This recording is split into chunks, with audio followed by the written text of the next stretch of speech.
Hey everyone, Dan here. Before we get into it, if you enjoy these videos, please hit the like and subscribe button. And keep in mind that these are my own thoughts, opinions, and ideas. These are not meant to be, nor should you take them as, investment or trading advice in any way, shape, or form. Do your own due diligence, put in the work for yourself, and make your decisions based on that. Enjoy.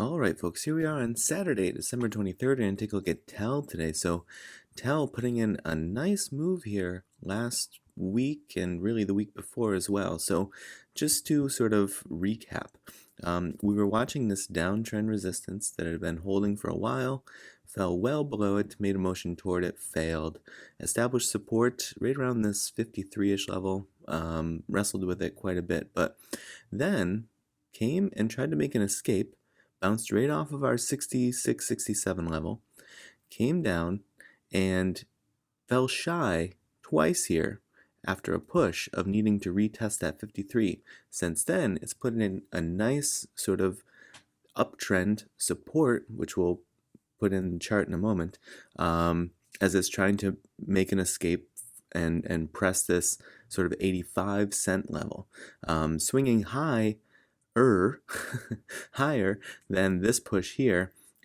which is, obviously impressive. Volatile stock can tend to have wild swings in both directions, but it was, just sort of systemically caught under this downtrend resistance. So seeing it escape and then almost get drawn back down into it, and then sort of put in this double push to try to make the escape sort of stick, is an impressive move, and to be honest, kind of surprised to see it. This is not a trajectory that we often see. More often than not, we'll see these, under pressure stocks come out, make an attempt, and sort of this would have just persisted, right? And it would have just kind of done this, or maybe it would have made this move, but then on this drawdown, the buyers just wouldn't have shown up again, and it would have just trickled down here. So like I say, pretty impressive. So I'm going to get this off of the chart for now because to me it's more just kind of cluttering the chart than anything. And let's put in our uptrend support. I don't think we want to stretch it back this far, but let's see. Yeah, I think there's sort of two ways we could put it in. This is probably the more, say, conservative way, meaning we could put one that goes up and just captures all of the bottoms of these candles, but my suspicion is sooner than later it'll probably break that because it's pretty steep. And so I'd rather put in this one that's kind of more conservative. It's already stretched below it a couple of times, but it's shown the ability to recover and put in price action back above it again. So so it gives us a little bit of leeway here, gives us some room, because now that it's kind of far away from it, it's going to come sort of right down and bang into it. It's going to kind of go sideways and bang into it. It's going to maybe come all the way up and then come down. At some point it's going to have, even if it does put in some really strong bullish motion, it's going to have a healthy pullback, right? This is the best case scenario, of course. But even then, I would like to see on a healthy pullback what it looks like when it hits this uptrend support, because it's really only established it and confirmed it like once, so it's pretty early on in its life. So I'm always sort of skeptical of whether something's going to last for very long or not. But that's what I'm looking for in the short term, and then obviously the nearest in resistance that I have is 85, and then there's a bit of a price gap here, not an actual gap, but an area where there's pretty thin price action. Like maybe there's a level here around 88 that seems obvious to me, but other than that, this 96, 97 level is really where it's at. There's not much to go off of, and that is a pretty good level because you see it caught that when it was sort of plummeting down here, a bit in free fall, and that's where it caught and it pushed off there strongly. And then when it sort of double topped here, right, put in this nice cup, but then the handle went too far, and that's where it tried to catch support back over here again, right at that same level, and then it lost it. So that is a pretty darn good level. I feel pretty good about that. Now whether it can get there or not is the question, of course. So those are my things for now. Can it hold this uptrend support?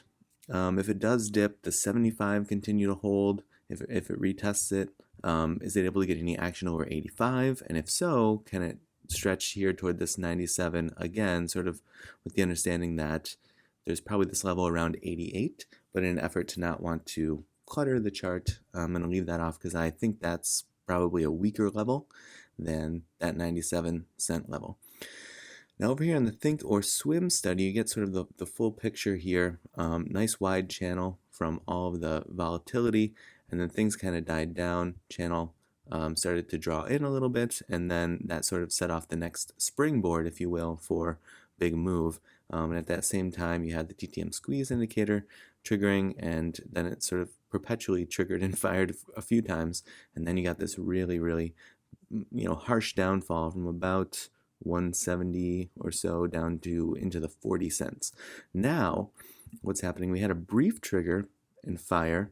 I don't know that that will be the full move. We'll see. It's sort of uncommon, especially as we look back and see previous triggers and fires. I know there have been some brief ones, but they've been surrounded by other lengthier ones. So I don't know.